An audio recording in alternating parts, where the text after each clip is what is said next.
مجھے معلوم ہے کہ تم رو رہے ہو اور راتوں کو اٹھ اٹھ کے روتے ہو۔ میری بات سنو، جنہیں میرا رب محبوب رکھتا ہے نا، انہی کی سسکیاں سننے میں اس کو لطف بھی آتا ہے۔ جب کلیجہ چیرا جاتا ہے تبھی تو وہ مسکراتا ہے۔ اسی طرح تو آزماتا ہے، آزمانا اس کی شان ہے۔ اس کو گڑ گڑاتے ہوئے محبوب ہی تو پسند ہے۔ تم اس کے محبوب ہو۔ اور رہی بات تاخیر کی، جو تاخیر رب کی طرف سے ہو وہ ہمیشہ خیر لاتی ہے۔ ہر صابر کے حصے میں بشارت آتی ہے، اور اس بشارت سے ذرا دیر پہلے شیطان اندھیرے بڑھا دیتا ہے۔ یہ کام وہ ہر اس مومن کے ساتھ کرتا ہے جو اپنی ہر آزمائش پر صابر رہا ہو۔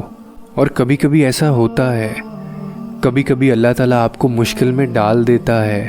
اور پتہ ہے ایسا کیوں ہے؟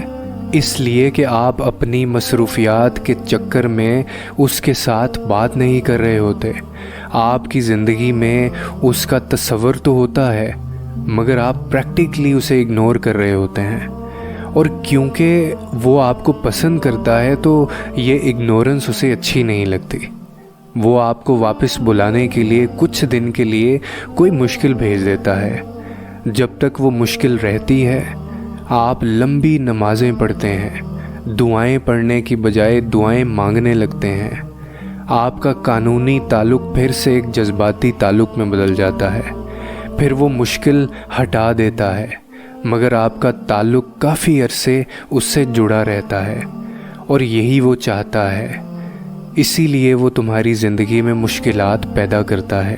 اور ان غموں اور ان سختیوں سے پریشان مت ہوا کرو۔ یہ جو غم اور سختیاں ہوتی ہیں نا، وہ بھی ایسے ہی ہواؤں کے چند تھپیڑے ہوتے ہیں جو ہمارے پاس آ کر صرف ہماری سمت درست کرتے ہیں اور ہمیں نامناسب سے نامناسب جگہ رکھنے کے لیے آتے ہیں۔ ان کی مدت بہت کم ہوتی ہے، اسی لیے گھبرایا نہ کرو۔ بے شک تنگی کے ساتھ آسانی ہے، تنگی کے ساتھ آسانی ہے۔ یہ آیت دوبارہ کیوں آئی؟